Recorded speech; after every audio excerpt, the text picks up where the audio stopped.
ষড়যন্ত্র চালিয়েছে। 2024 সালে 5 আগস্টের আগ পর্যন্ত যেসব থানার ওসিগুলো ছিল, এদেশের 90% ওসি ছিল সব টাটকা হারামখোর। কথা বলেন, আরো জোরে বলেন। একটা টাটকা নির্ভেজাল হারামখোর। আর 10% ওসি ছিল মোটামুটি ভালো। কথা বলতে হবে। 60% পুলিশ ছিল ওই লেডিস ফিরাউনের পক্ষে, আর 40% পুলিশ ছিল সাধারণ মানুষের পক্ষে। কিন্তু বর্তমান এখন পুলিশ প্রশাসন আলহামদুলিল্লাহ এখন তারা ভালো। কথা বলে ঠিক। এখন অনুমতি লাগে না, কোন থানায় ঘুর ঘুর করা লাগে না। এক একটা থানার ওসি ছিল ডিসি এসপির পাওয়া। কারণ হারাম খাইতো, যারা হারাম খায় ওরা হারাম খোর। ওরা কি খোর? ওরা কি খোর? যারা হালাল খায় ওরা হালাল খোর। কথা বলে ঠিক না? হারাম আর হালাল দুইটা। আল্লাহ পাক হালাল পছন্দ করে, হারাম পছন্দ করে। আমার ভাইরা, এই জন্য কোরআনের মাহফিল ফিরাউন চেয়েছিল যদি তিনি মূর্খতার যুগ তৈরি করতে পারে, তিনি নাস্তিকের যুগ তৈরি করতে পারে, তাহলে এই সমাজের মানুষ তাকে খোদাই মেনে নেবে। আর শিক্ষিত আলেম জ্ঞানী মানুষগুলো যদি থেকে যায়, তাহলে আমাকে খোদা মানতে পারবে না। কথা বলে ঠিক না? ফিরাউন কি করলেন? ওই জামানার আলেমদেরকে হত্যা করা শুরু করলো, জ্ঞানীদেরকে হত্যা করা শুরু করলো। আপনি চিন্তা করুন, এদেশের আলেমদেরকে ওরাও হত্যা করেছে। কথা বলে ঠিক না? 5 জন নেতাকে, ইসলামী আন্দোলনের নেতাকে ফাঁসি দিয়েছে। বিএনপি সালাউদ্দিন কাদের জাগরের যিনি একটি নেতা, পুরা চট্টগ্রাম কাঁপাতেন। কথা বলে ঠিক না? তার মতন মানুষকে ফাঁসি দিয়েছে এই হারামখোরের দলেরা। কথা বলে ঠিক না? আমার ভাইরা, ইলিয়াসুর রহমান ভাইকে আপনারা জানেন, সিলেটে তাকে গুম করে হত্যা করে বঙ্গোপসাগরে ভাসিয়েছে। কথা বলেন, কথা বলে। এদেশের মানুষ গুম খুনের রাজনীতি তারা তৈরি করেছিল, আর অপবাদ দিত বিএনপি জামাতের প্রতি। কথা বলে ঠিক না? এদেশের গুম খুনের রাজনীতি তারা তৈরি করেছে, এদেশের মানুষকে হত্যা করেছে। 57 জন সেনাকে তারা হত্যা করেছে নির্বিচারে। বলছে বিডিআর বিদ্রোহ। কিসের বিডিআর বিদ্রোহ? আগের দিন সব মন্ত্রী এমপি যে পিলখানার ভিতরে মিটিং করে, পরের দিন বিএনপি পন্থী এবং জামাত পন্থী কর্নেল সেনাবাহিনী মেজর তাদেরকে হত্যা করা হলো। কথা বলে ঠিক না? আর বলছে বিডিআর বিদ্রোহ। মুখ খুলি ভারত যত বক্সের বাইরে। কথা বলে ঠিক না? বুকের ভিতরে অনেক জ্বালা, 16টি বছর ওইভাবে তো কথা বলতে পারে নাই। কথা বলে ঠিক না? আমার ভাইয়েরা, এদেশের মানুষের বাক শক্তি কেড়ে নিয়েছিল তারা। হক কথা তারা বলতে দেয় নাই। মঞ্চে গেলেই বলতো হুজুর ক্ষমতায় আমরা, সাবধানে কথা বলতে হবে। কথা বলে ঠিক না? আরে ক্ষমতাদের মালিক কে? আল্লাহ এমন বাড়ি মারছে, দিল্লির প্রোডাক্ট দিল্লি চলে গেছে। আমার ভাইয়েরা, কথা ঠিক আছে কি? এই জন্য বেশি ভাবা লাফালাফি করা প্রয়োজন নাই।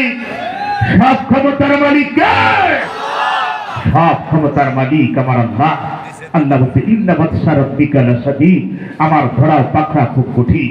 বান্দা কোথায় লাফাবি? কোথায় যাবি? কোথায় পালাবি? পালাবার জায়গা না। কোথায় পালাবি? আমার ভাইয়েরা, এই জন্য নিজেকে সব সময় সংযত রাখতে হবে। ক্ষণিকের পৃথিবীতে চিরদিন থাকবো না, সবাই কবরের যাত্রী। কথা বলে ঠিক। এই জন্য একটু জিকির করুন, লা ইলাহা ইল্লাল্লাহ,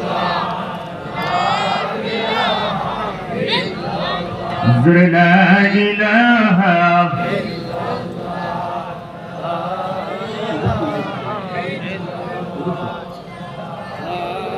নারায়ে তাকবীর। প্রধান বক্তার আগমন, মুফতি হামজা সাহেবের আগমন, মুলুগার পক্ষ থেকে, গাজীপুরের পক্ষ থেকে, সমাজ কল্যাণের পক্ষ থেকে নারায়ে তাকবীর। আমার ভাইয়েরা, মেহমান চলে এসেছেন, খাবারে বসেছে, তিনি অল্প সময়ের ভিতরে চলে আসবেন। কষ্ট হবে। যারা বাইরে আছেন ভিতরে চলে আসুন, সবাই নেই। যারা বাইরে আছেন কমিটির ভাইরা রাস্তায় কতক্ষণ দাঁড়িয়ে থাকবেন? বসে পড়েন, ওখানেই বসে, পাশ দিয়ে বসে পড়েন, যাতে আপনাদের এখনো হুজুর আলোচনা করবে। কারণ একটা মাহফিলের একটা আদব আছে, শোনার কোরআন শোনার একটা আদব আছে। কথা বলে ঠিক। এই জন্য আল্লাহ পাক আমাদেরকে সেইভাবে শিখিয়েছেন, বান্দা ভয় করো, অত্তাকু, ভয় করো, ভয় করো, তাকওয়া হা হোনা। এই অন্তরের ভিতরে আল্লাহর ভয় ঢোকাতে হবে, কথা বলে ঠিক না? আজ এই ময়দানে আমি প্রতি বছরে আপনাদের ভালোবাসার টানে আসি, আপনারা ভালোবাসেন। কি হলো ভাই, কোন দিকে গেল? সম্মানিত ভাইয়েরা, এই যে এখানে মাহফিল প্রতি বছরে 5 দিন ব্যাপী হয়, এখানে যদি গান হতো আপনাদের কি ভালো লাগতো? আর গান হতো, এই সমাজে মেলা হতো, যাত্রা হতো, সেখানে অনুমতি লাগতো না, কথা বলেছি। কিন্তু কোরআনের মাহফিল দিতে গেলে অনুমতি লাগতো, কারণ এটা ফিরাউন চেয়েছিল যে ফিরাউন খোদাই দাবি করবে, ওই জামানার মানুষগুলোকে মূর্খতা তৈরি করার জন্য তারা চেষ্টা করেছে, কথা বলেন। আমাদের দেশে আমাদের ছাত্র দাদা, আমাদের সোনার ছেলেদের মেধা নষ্ট করার জন্য উদ্ভাট কোথা থেকে সৃজনশীল, কোথা থেকে ইংলিশশীল, কোথা থেকে স্মার্ট বাংলাদেশ, কোথা থেকে কোন সাবজেক্ট নিয়ে এসে আমাদের সন্তানদের ব্রেন নষ্ট করছে, কথা বলে ঠিক।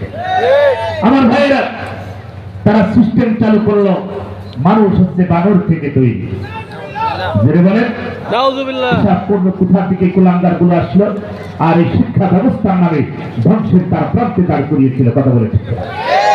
ইসলাম শিক্ষা, সেখানে ইসলাম বলে কোনো কিছু আর সব কোথায় দিয়েছিল, ভালো কিছু খাই দিয়ে বেধর্মীদের জিনিস তাদের ভিতরে ঢোকানো।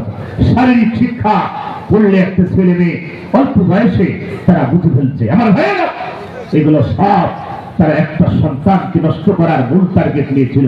এটা ফিরাউন আর বর্তমান লেডিস ফিরাউন একই কায়দায়, কথা বলে ঠিক। সম্মানিত ভাইয়েরা, যেটা বলতেছি, এই জন্য আমাদের সন্তানগুলোকে সুশিক্ষায় শিক্ষিত করতে হবে। ছোটবেলা আল্লাহ প্রাণ দিয়ে দিতে হবে, ওহির জ্ঞান দিয়ে দিতে হবে, তাহলে আপনার সন্তান ভালো হবে, কথা বলেন। আর আপনি যদি আপনার সন্তানকে ওহির জ্ঞান ছাড়া সাধারণ খালি স্যাম্পলি জ্ঞান দিয়ে দেন, ওই সন্তান ভালো হওয়া খুব কঠিন হবে, কথা বলেন। সম্মানিত ভাইয়েরা, এই জন্য পরিচয় এই পৃথিবীতে আমরা চিরদিন থাকবো না।